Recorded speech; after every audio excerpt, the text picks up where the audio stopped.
Assalamualaikum warahmatullahi wabarakatuh.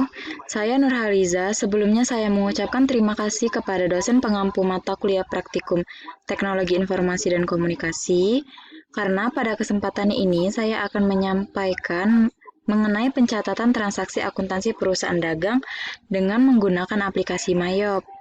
Berikut ini langkah-langkahnya. Untuk membuat data awal perusahaan, kita bisa pilih Create. Selanjutnya kita isi beberapa data identitas yang diperlukan seperti nama perusahaan, alamatnya, nomor handphone, dan alamat email perusahaan tersebut. Karena saya telah membuat data perusahaan terlebih dahulu, kita bisa klik cancel, kemudian kita klik open. Nah, kita klik file yang akan kita buka, kita enter. Kemudian, untuk membuat data perusahaan ini juga memerlukan neraca saldo karena untuk dimasukkan ke dalam transaksi. Untuk membuat bagan akun ini, saya memilih yang ketiga. Nanti akan ada 3 pilihan. Karena kenapa saya memilih yang ketiga ini? Sebab yang ketiga ini kita bisa membuat bagan akun sendiri, serta bisa juga mengimpor data dari Excel ke Mayop. Saat ingin mengimpor data dari Excel ke Mayop, kita bisa mengubah teksnya itu di text tab delimited. Kemudian, saat mengimpor data, itu harus diperhatikan pada duplicate record-nya kita pilih update existing record. Kemudian, pada saat mengupdate atau mengimpor data ini, harus diperhatikan pada skip nilainya itu harus 0, agar akun yang kita impor tadi tidak ada yang terskip. Nah, untuk melihat apakah akun yang telah kita impor itu masuk atau tidak, itu bisa kita klik accounts, kemudian account list. Nah, di sini kita bisa melihatnya. Apakah datanya telah masuk atau tidak. Selanjutnya adalah mengatur link account.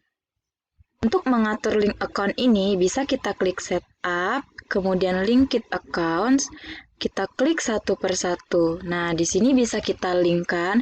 Namun apabila pada aplikasi Mayop versi 18 itu nanti akan berbeda, bukan income summary, melainkan nanti akan current earnings. Itu kita tidak perlu khawatir, kita bisa mengubahnya di account list tadi, kita ubah saja nomor akun yang ada di data perusahaan dan nama akun yang digunakan. Kemudian kita bisa settingnya satu per satu dari sales account, kemudian selanjutnya. Nah, ini telah data yang telah saya linkkan. Namun, pada aplikasi Mayop versi 18 ini memiliki sedikit perbedaan, yaitu ada payroll accounts, yang mana di sini kita bisa melakukan penyesuaian, bisa kita lihat di data perusahaan yang kita gunakan. Selanjutnya, untuk mengatur link pajak itu bisa kita klik ketik atau kita klik list, kemudian kita pilih text code. Nah, nanti di sini akan banyak sekali pilihan pajak, namun untuk melihat pajak apa yang digunakan perusahaan itu kita bisa melihat di data perusahaan. Kemudian kita hapus dengan cara kita klik pajak akunnya, kita klik delete text code. Nah, untuk ini telah kita hapus semuanya dan kita sisakan 2. Untuk mengaturnya itu kita atur dengan cara kita klik, kemudian kita juga bisa mengatur persentasenya. Untuk pada aplikasi ini menggunakan goods and service tax, yang mana itu 10% pajaknya dan non-taxable itu 0%. Terus kita close. Nah, langkah selanjutnya yaitu kita bisa menghapus akun yang tidak digunakan dengan cara kita accounts, kita account list. Nah, dengan cara kita klik di sini misalnya kita klik delete account di sebelah kanan. Namun, apabila ada akun yang dicentang atau memiliki checklist seperti ini, itu tidak bisa kita hapus, tetapi bisa kita ganti nama akunnya dan account number-nya. Kemudian yang selanjutnya itu adalah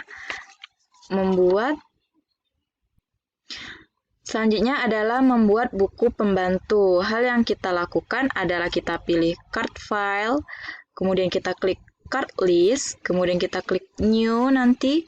Nah, di sini kita bisa isi beberapa identitas seperti nama, alamat, nomor handphone, dan lain-lain. Nah, di sini saya telah menampilkan buku pembantunya, yaitu ada CV Tulus Jaya, Daya Elektronik, Indo Elektronik, Mega Elektronik, dan lain-lain seperti pada tampilan ini. Kemudian membuat buku pembantu persediaan barang dagang. Pada tahap ini sedikit memiliki perbedaan karena kita bisa mengklik bagian inventory, kemudian kita pilih item list, dan selanjutnya adalah kita klik new nanti. Nah, di sini kita klik namanya, item number-nya, kemudian kita juga bisa. Nah, di sini perbedaannya. Ada item details dan buying details, selling details. Itu bisa kita isi berdasarkan yang ada di data perusahaan. Selanjutnya, apabila telah kita isi, kita klik entry dan maksud saya langkah yang selanjutnya adalah entry neraca saldo. Untuk melihat entry neraca saldo ini, kita bisa ke neraca saldo ini, kita ke accounts, kemudian kita record journal entry. Nah, di sini bisa kita masukkan neraca saldo yang ada pada perusahaan dan berikut dengan tanggalnya, serta kita bisa juga mengisi memonya. Dan ingat, pada out of balance-nya itu harus 0. Nanti kita klik record, nanti akan terrecordkan. Selanjutnya langkah yang ketujuh yaitu entry neraca saldo. Kita klik setup, kemudian kita klik balance, kemudian kita klik customer balance. Nah, selanjutnya untuk membuat buku pembantu piutang dagang ini, itu adalah customer balance. Kemudian untuk membuat buku pembantu utang dagang itu kita pilih supplier balance dan kita isi data serta nominal dan pajaknya. Kemudian tanggal transaksinya juga jangan lupa kita buat. Berikut ini adalah data tampilannya. Ini data tampilan yang telah saya buat. Ini untuk customer, kemudian ini untuk supplier balance-nya. Nih. Kita klik close. Selanjutnya, untuk membuat buku pembantu persediaan barang dagang, kita pilih inventory, kita klik account inventory. Nah, kemudian bisa kita pilih adjust inventory nanti. Berikut ini adalah data yang telah saya enter dan telah saya isi terlebih dahulu. Nih, ini ada item number-nya, item name-nya, jumlahnya. Nih.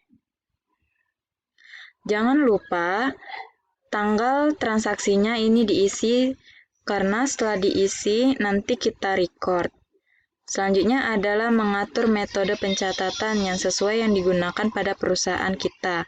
Kita bisa pilih untuk mengatur metode pencatatan yang sesuai dengan yang digunakan perusahaan, kita bisa pilih sell item price, kemudian kita klik last cost ini. Ini adalah yang kita gunakan. Kita klik OK. Nah, langkah selanjutnya adalah mengecek persiapan entry transaksi berjalan dengan cara kita klik accounts. Selanjutnya adalah kita pilih editor, company data editor, kemudian kita pilih transaction ini. Nah, ini kita klik, nanti kita review, kemudian kita next kan. Nih, nah, seharusnya itu harus hijau semua seperti ini.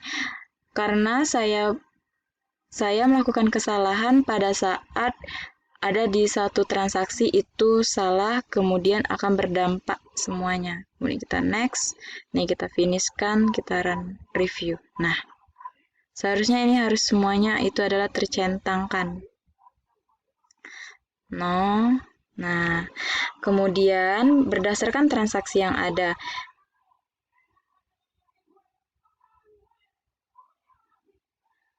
untuk melakukan transaksi berjalan ini, kita bisa melihat di data perusahaan kita. Nah, pada yang pertama ini kita bisa misalnya kita klik banking, spend money-nya, terus kita klik di sini. Kemudian kita buat cek nomornya berapa, datanya jangan lupa, berapa nominalnya, kemudian memonya kita isi, kemudian di sininya juga bisa kita pilih berdasarkan perusahaan, berdasarkan data yang digunakan. Sebelum merecord, kita harus melihat out of balance-nya ini harus 0. Kemudian apabila telah 0, kita klik record. Inilah untuk melihat transaksi jurnalnya, itu bisa kita klik nih. Bisa kita klik di seharusnya di transaction journal ini. Oh, ini 2020. Oke, nah ini adalah beberapa transaksi yang telah saya buat. Nih. Baiklah, langkah yang selanjutnya adalah menampilkan laporan keuangan. Caranya itu adalah dengan cara reports, kemudian index to reports. Kemudian bisa kita pilih accounts. Nah, di sini standar balancing kita display. Nah, ini. Nih, ini data perusahaan yang telah saya buat. Yang telah dibuat oleh aplikasi Mayop. Kita close. Misalnya ini kita display. Nih, akan muncul semuanya. Akan ada ini last year analisisnya. Tuh, muncul semua. Bisa kita save juga. Baiklah, inilah laporan keuangan yang telah saya buat.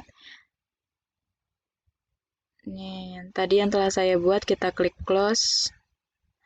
Baiklah, itulah penjelasan dan langkah-langkah pencatatan transaksi akuntansi perusahaan dagang menggunakan aplikasi Mayop. Saya akhiri dengan wassalamualaikum warahmatullahi wabarakatuh. Saya mohon maaf apabila terlalu banyak salah kata. Terima kasih.